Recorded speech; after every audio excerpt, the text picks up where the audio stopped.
রাত জাগা পাখি আমি, সারা রাত এদিক ওদিক করতে হয়, ঘুম হয় না বলে। আর সকালবেলায় যখন একটু ঘুম পাই তখনই অ্যালার্মটা বেজে ওঠে। কি আর করব, উঠে পড়লাম ঝটপট 6টা নাগাদ। তাই উঠে পড়লাম ব্রেকফাস্টটা রেডি করার জন্য। তো সবার আগে আমি যেগুলো বাসি বর্তন থাকে সেগুলো ধুয়ে নিয়েছি, আর জল ভরতে হয় সেটা ভরে নিয়ে আমি এখানে আসছি প্যানকেক বানাতে। আজ নাস্তায় ওকে এটাই দেবো। আর প্যানকেকটা আমি সাধারণত বানিয়ে থাকি কলা, দুধ পাউডার, দুধ পাউডার নিয়ে দুধ আর চিনি পাউডার, যেটাকে গুঁড়া বলে, ওটা দিয়ে আমি প্যানকেক বানিয়ে দিই। মা সপ্তাহে একদিনই দিই, প্রতিদিন দিই না। মিঠা জিনিস তো, মিঠা জিনিস প্রতিদিন দিলে আবার দেখা যায় ম্যাডামরা একটু অন্যরকম বলে।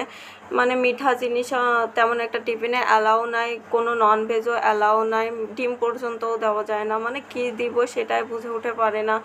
আমার প্রতিদিন সকালে এই টেনশন হয়, আজ কী বানাবো, কারণ ও কোনো সবজিও খায় না।